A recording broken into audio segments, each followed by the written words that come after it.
in the United States, you are making the argument that we should not criminally prosecute Obama because the extrajudicial assassination of an American citizen in a country we're not at war with is justified because that was the son of someone we were targeting in a different country.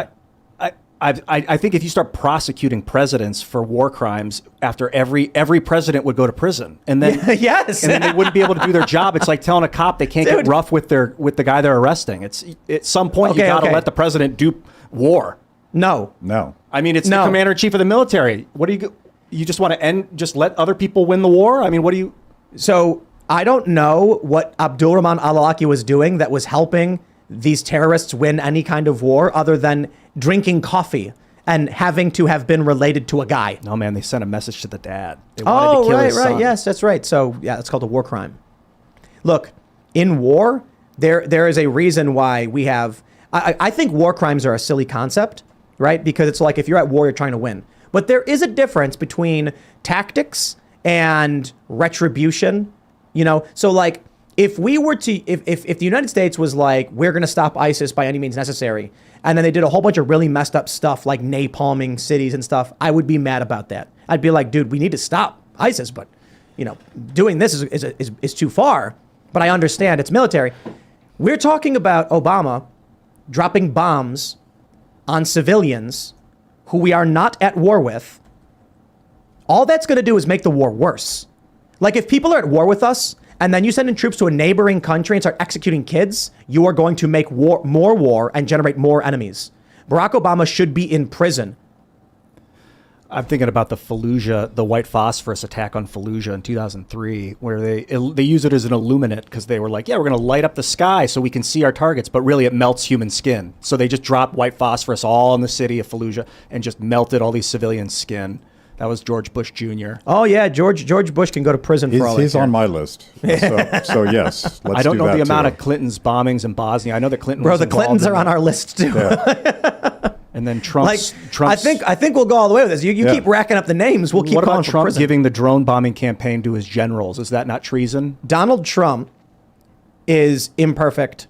However, he was pulling troops out of the Middle East. He had no new wars. He was trying to get our troops out of Syria. I look at what Trump was doing as trying to stop these things. Granted, he inherited a lot of it from Obama, from George W. Bush, and that's bad. However, I look to who started it and who was trying to stop it. Donald Trump was trying to stop it. Barack Obama was escalating it. George W. Bush started it. I'm not going to hold that against Trump. Granted, there are some things I think Trump did that were bad that we need accountability for. I don't know if it goes as far as saying like, Donald Trump was pulling troops out of the Middle East, so he increased drone strikes to maintain control of the territory. I'm like, I don't blame him for that. I blame Obama for that. Not that I like it or anything, but Obama was like blowing up kids. Now, granted, there is the story of the commando raid in Yemen, which resulted in the death of an 8-year-old American girl. That, if proven to be Trump's orders, then I believe Trump deserves prison for that as well. However, that story is still a bit of conjecture, and we don't know. When it comes to Abdulrahman al-Awlaki, this is reported far and wide by like every major media news source and the family and, you know, so you take it for what it is. All that really matters is, you know what? Indict them all. Indict them all. If they want to engage in this kind of foreign policy. But I got to say, man, you know, I've had a lot of libertarians, and I don't know how you feel about this, telling me that Trump is the lesser of two evils, and I disagree. He crossed the DMZ into North Korea with no security detail. He helped to negotiate the Abraham Accords. A lot of that was Jared Kushner. I like that. He was trying to get our troops out of Syria. Very good. He crushed ISIS. Very, very good. He set a deadline for getting out of Afghanistan. I'm like, yo, this guy's doing good stuff. I will take what I can get. Barack Obama was escalating it. George W. Bush was starting it. The Clintons were engaged in all of it. It goes all the way back.